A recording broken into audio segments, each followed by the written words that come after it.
Hello friends, সবাইকে welcome আমার চ্যানেলে। তো আজ আমাদের ন্যাড়াপড়া ছিল আর আমরা সবাই মিলে ন্যাড়াপড়াটা করে ফেললাম। তার জন্য দুপুরবেলা অনেক কাঠ জোগাড় করে এক জায়গাতে বেঁধে রেখে সেই কাঠগুলোকে ফাইনালি জ্বালাবো বলে প্রিপারেশন নিয়ে রেখেছিলাম। তারপরে সবাই মিলে এটা করে আমরা দুপুরবেলা খেয়ে ঘুমিয়ে পড়েছিলাম। তারপরে বিকেলবেলা উঠে আবার কিছু কাঠ জোগাড় করে আবার তাতে দিলাম, যাতে আগুনটা অনেক উপর পর্যন্ত ওঠে।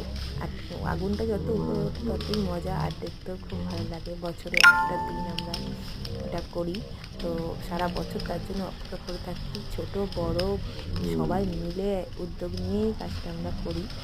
তো এই যে ফাইনালি